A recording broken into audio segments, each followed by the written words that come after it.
Coming up through the ages, I never had anybody talk to me about money in any way, shape, or form that could benefit me and my financial future.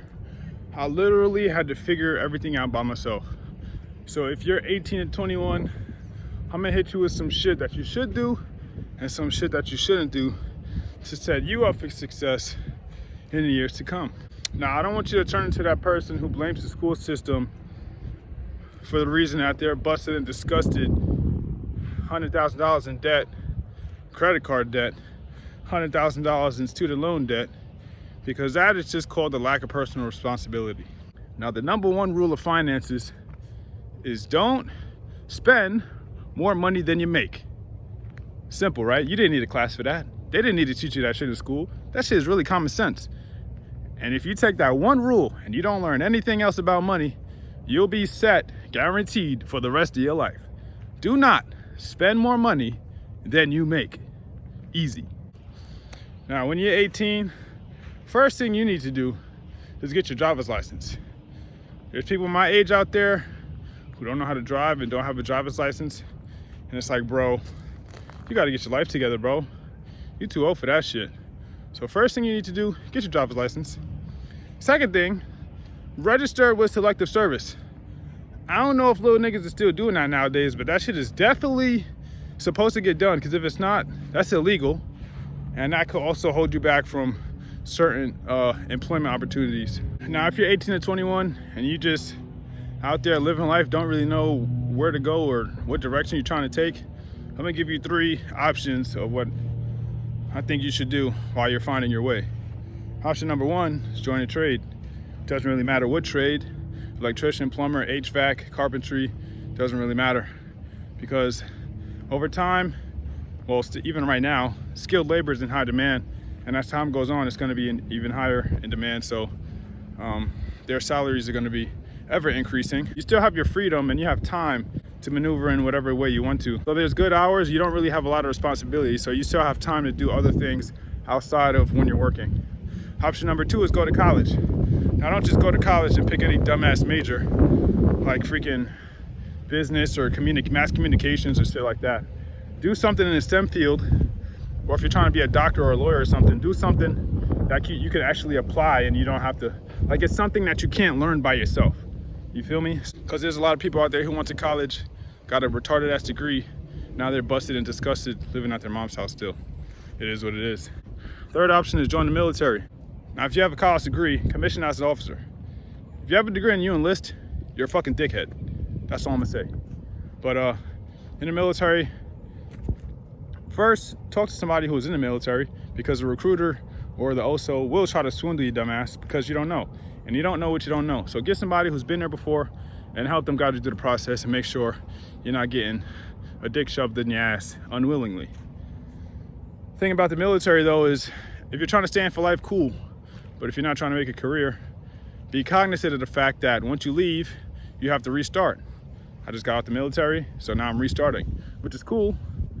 But all the time you put into the military really doesn't matter unless you're trying to get some kind of employment in the same career, in the same area that you was in when you was in the military.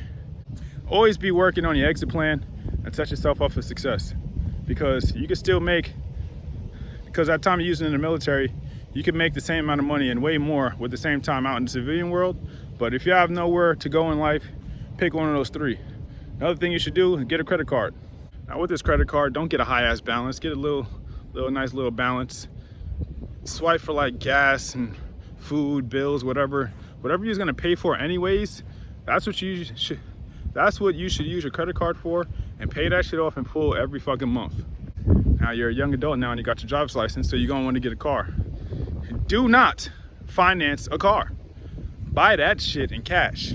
Get a nice little hoopty, feel me? Low gas mileage, you straight. That shit goes from point A to point B, you good. You're young, ain't nobody expecting you to have a Rolls Royce or a Lamborghini, because everybody you see on Instagram who has that shit, they're fucking lying. And if you one of the kind of people that's like, yo, I'm trying to get some bitches, yo, then you just got little dick energy and you need to fix yourself. Because you can have an ugly ass car and still pull a hose. So do not finance a car.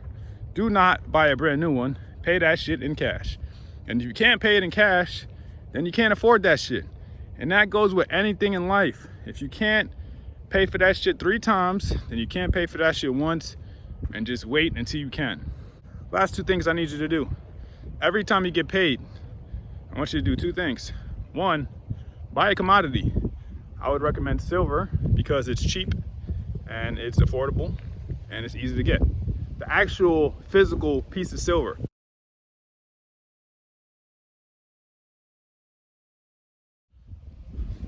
And then once you buy that piece of silver, every time you get paid, also buy 1 stock. Doesn't really matter what company. You like Sprite, buy a Sprite stock. You wear Nike, buy a Nike stock. You go to Home Depot, buy a Home Depot stock. Whatever you use every day in your life, just buy 1 of those stocks. So buy a commodity and 1 of those stocks every time you get paid.